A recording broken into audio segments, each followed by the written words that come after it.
Hello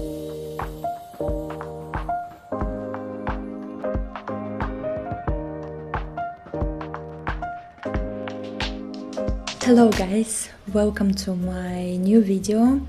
If you're new here, my name is Katrin, I'm a front-end developer living in Germany and I do vlogs and tech tutorials. So I ask you to join me on some coffee chat. So grab yourself a drink, I drink coffee today, and let's talk about one topic that I want to focus today in my video, and it is how to build discipline, actually how to build system. If tech taught me something, then it is how to build systems and how different things are interconnected with each other. But before we dive deep into it, I want to update you on some things that happened to me in January. If you watched my previous videos, you know that I started my new job in January and I went to Munich for the first time. Tomorrow I am going to Munich.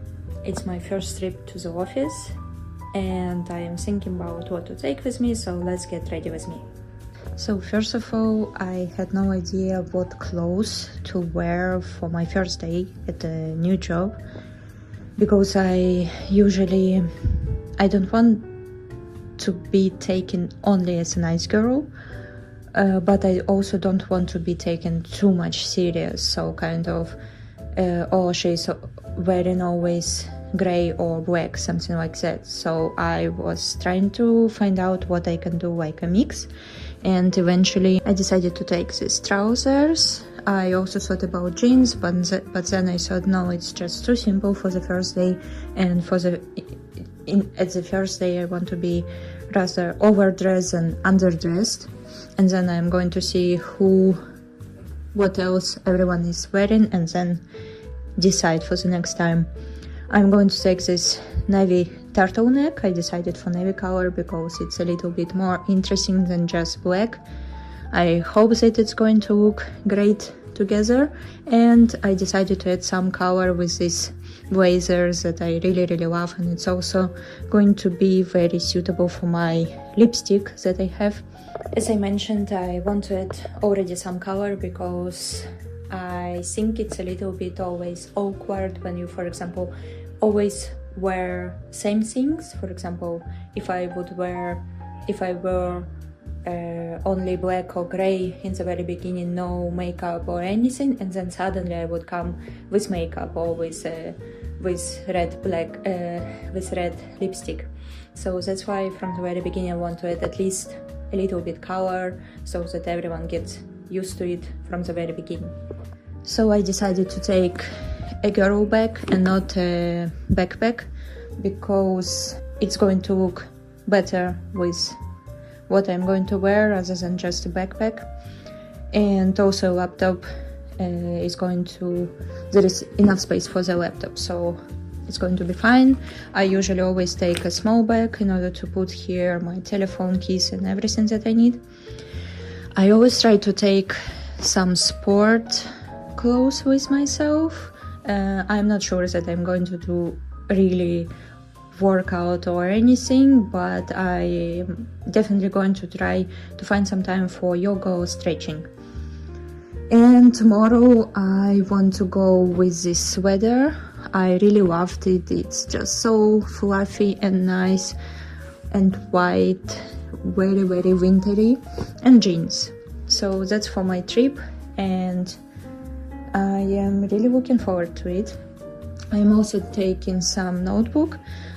I really hope that they will give us something to write there. If not, then that's what I found. The reason also why I'm so excited for this trip, because I'm going to have so much time, like more than 4 hours just to read.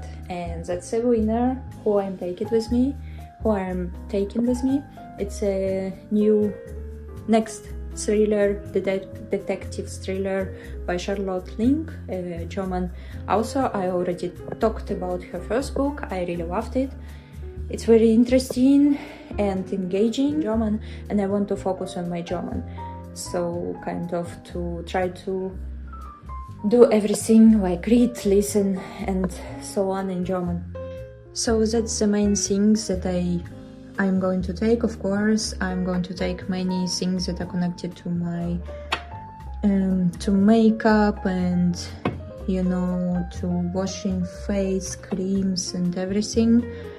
I really love that here in Germany you can buy everything in small packages for trips. It's very, very practical. I also really loved these bottles that I was given by my aunt, and I am just going to take with me some shampoo because from my experience I understood that it's better not to trust hotels from the point of shampoo, because or it's not going to be good for my hair, or they're going to give you some conditioner or just soap and think that it's fine, or just forget about you and not to give you anything at all.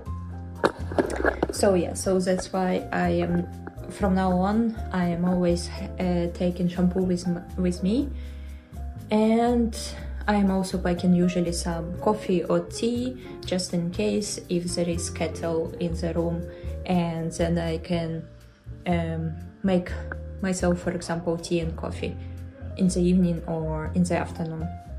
So we will see. I am very excited, but I am also very, very anxious how it is going to be, and if, of course, I'm thinking if everybody is going to like me, which is not so important actually, because it's my fiance. The point for me is, of course, to understand everything as fast as I can and just to start working. That's it.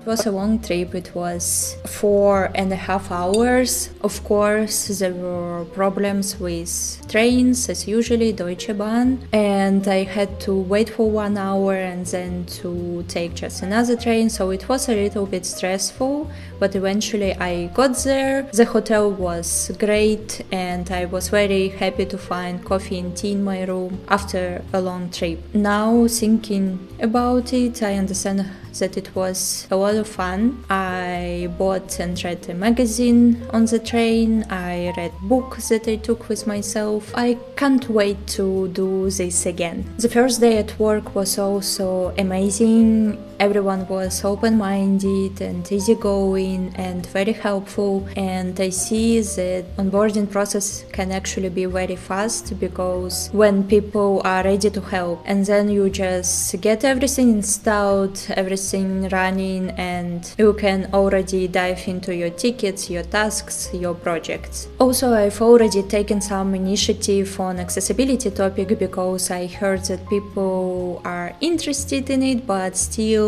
not sure where to start. I decided to give few presentations and talk to people about that. I hope it will happen very soon, and then we'll see where we go next.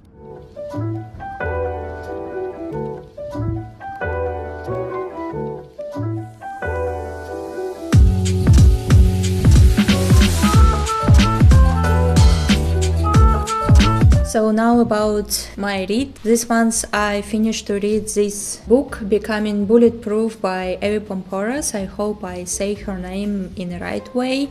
First time I heard about her on the Diary of CEO podcast. She's a former CIA agent. She just writes or talks a lot about how to be confident, how to communicate, how to make tough decisions, how to face challenges, a lot of things. And I really admire her because she's a confident, badass woman, and her book helped me also to kind of start somewhere with my strengths. I realized that being introverted can actually be a strength, because I prefer, for example, to listen rather than talk, and it makes me a very observant person who thinks before he speaks, whose ideas are are very thoughtful. So I decided not to fight against myself anymore and try to be more extroverted, sociable, and to go out. I'm still going to do it, but I'm not going to punish myself anymore for not being too talkative, for example, because now I know why I do that and how I can actually benefit from that. So again, I definitely recommend it. No spoilers. I think it's a great idea to meet her. Now,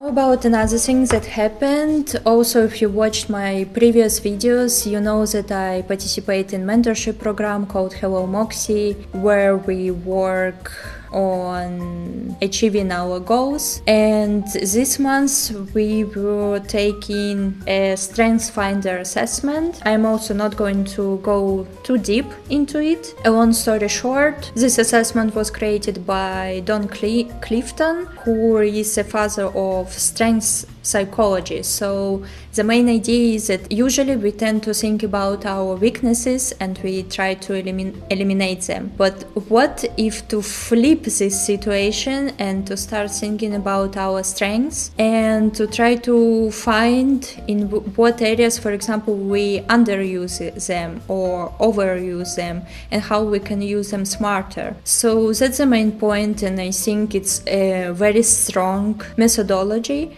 When you do these assessments, then you find 5 top strengths that you have. One of them was discipline. So at that point I understood that actually I'm very good at it. I am good at being a disciplined person, but what actually does it mean for me? And I started thinking how I do it, and I understood that I just learned in a pretty good way how to build systems. I also read a book long before Atomic Habits. I understood that actually it is not going to work that tomorrow I wake up and I say, okay, that's it, I am going to start jogging, for example, or do more fitness. That's not enough to say that I want to do this. You need to have a huge process preparation before you really start doing or following some habits. And now I want to share with you how actually I did it and how I rely on consistency rather than motivation or intensity.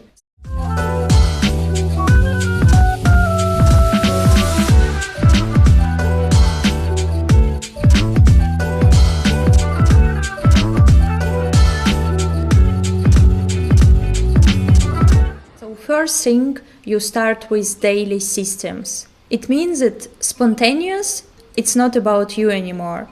You need to plan. You need not only a weekly plan, but you also need a daily plan. And it is not a to-do list. It means that you really need to schedule everything that you are going to have on that day. So for example, how I usually do it on Saturday or Sunday, I plan my whole week and then I plan it daily. It means that I write down every appointment, every talk, every coffee break, every meal break, everything that I'm going to have. So why it is important? It is important because it reduces decision fatigue. It means that tomorrow, when the day really starts, you don't have to think, oh, what am I going to do right now?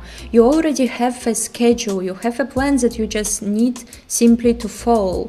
And of course, life is unpredictable, so it can be that something unexpected happens. And that's also an important point, that you can adapt your plan. It means that you can change things, but still the structure remains. You can have also some extra tasks or extra ideas what you could do if suddenly you have 1 hour extra time. Again, it is going to be much easier to follow when you have a structure rather than just a to-do list which you are not going to finish, and then you're going to be very demotivated. It also helps you be realistic. Another point, your system should be flexible.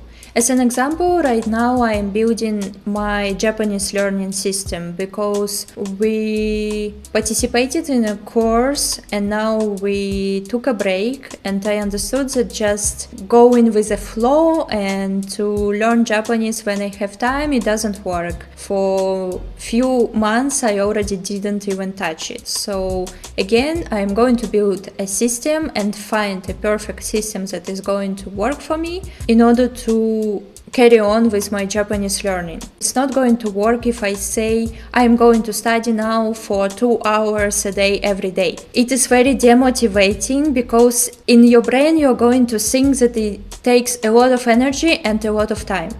You don't have energy, you don't have time. That's why you're going to find 100 reasons why you're not going to start today. In order to make it more attractive for your brain, you need just to write something like, today I'm going to sit down and learn a little bit Japanese. Or even a better one, I'm going to sit down and learn Japanese at the same time.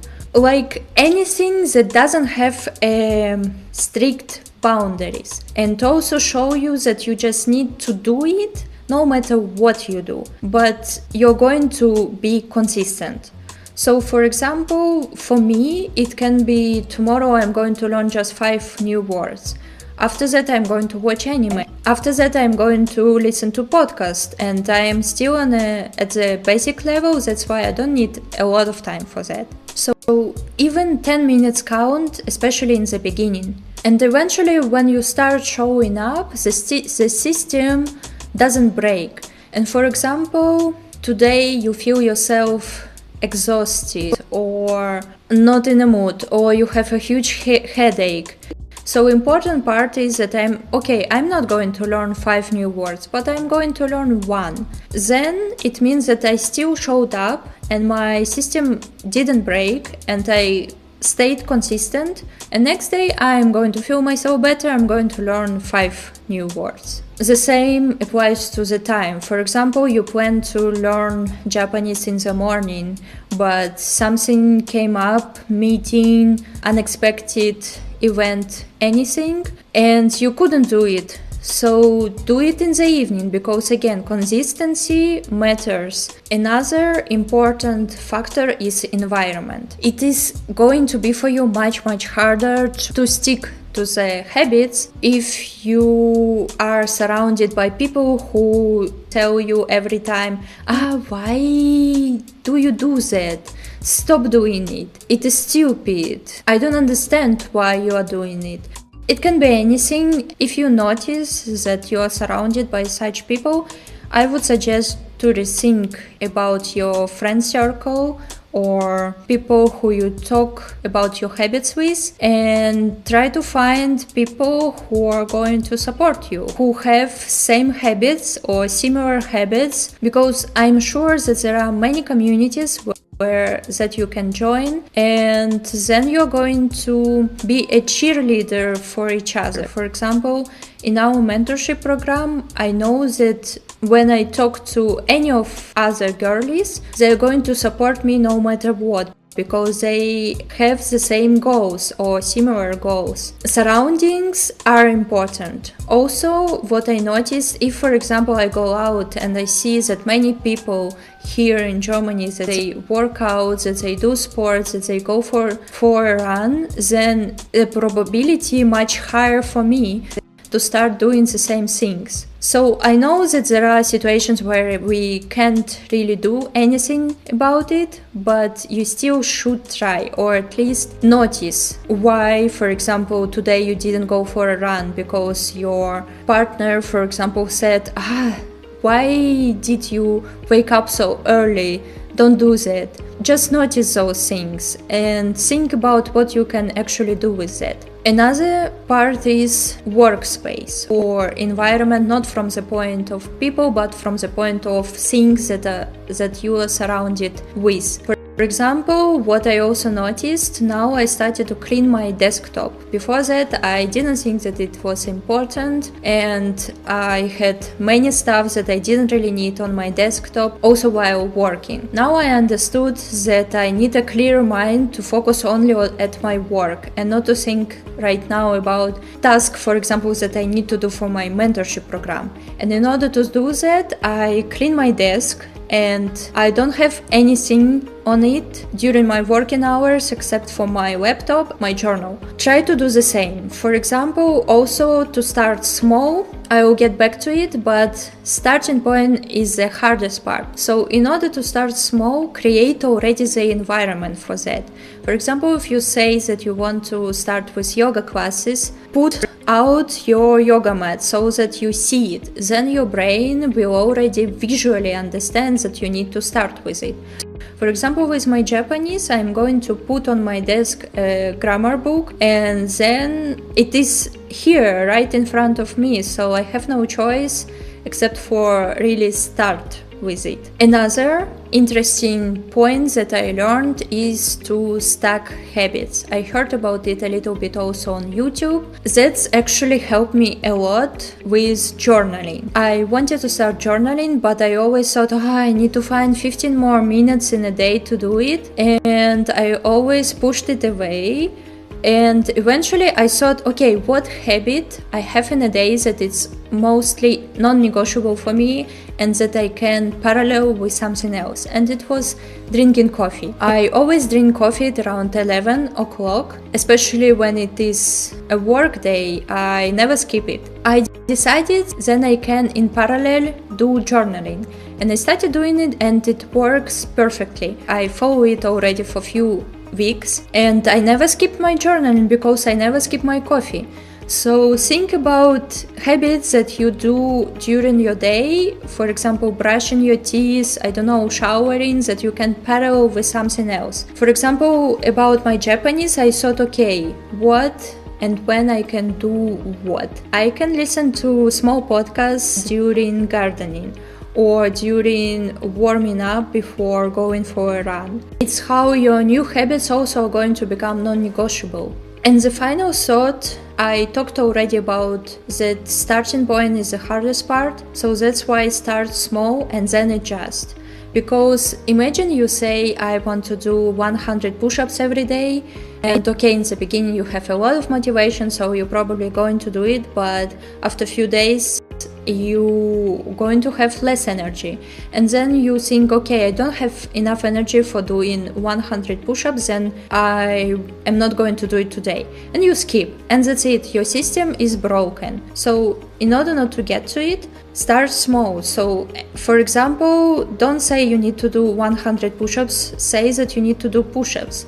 And then, for example, you do 1, 5, 10, and that's it. Consistency stays, especially in the beginning. Start small. So for example, again with my Japanese, I could say I am going to learn 100 words per week, but I don't think it is going to be realistic, and it's also going to be demotivating if I'm not going to stick to it. So instead I say I'm going to learn 5-10 words a day. Also, if I don't feel myself like that, I'm not going to skip it. I'm going to learn only one word, and then my consistency stays. So that's my approach to building discipline through systems. Start small, stay flexible, adjust, plan your day, design your environment, and then stack your habits into your existing routines. And also give it time, because it can happen that from the first time it's not going to work. But think about it that you are experimenting. Try to follow your first system. When something doesn't work after a few weeks, just try to fix it, try to change it. But do not give up and do not get demotivated, because it is okay to adapt. It is okay to understand, for example, that it is harder for you to learn Japanese in the morning and you would prefer to do it in the evening, or vice versa. It can be absolutely anything, but just try to adapt and find the perfect system for you.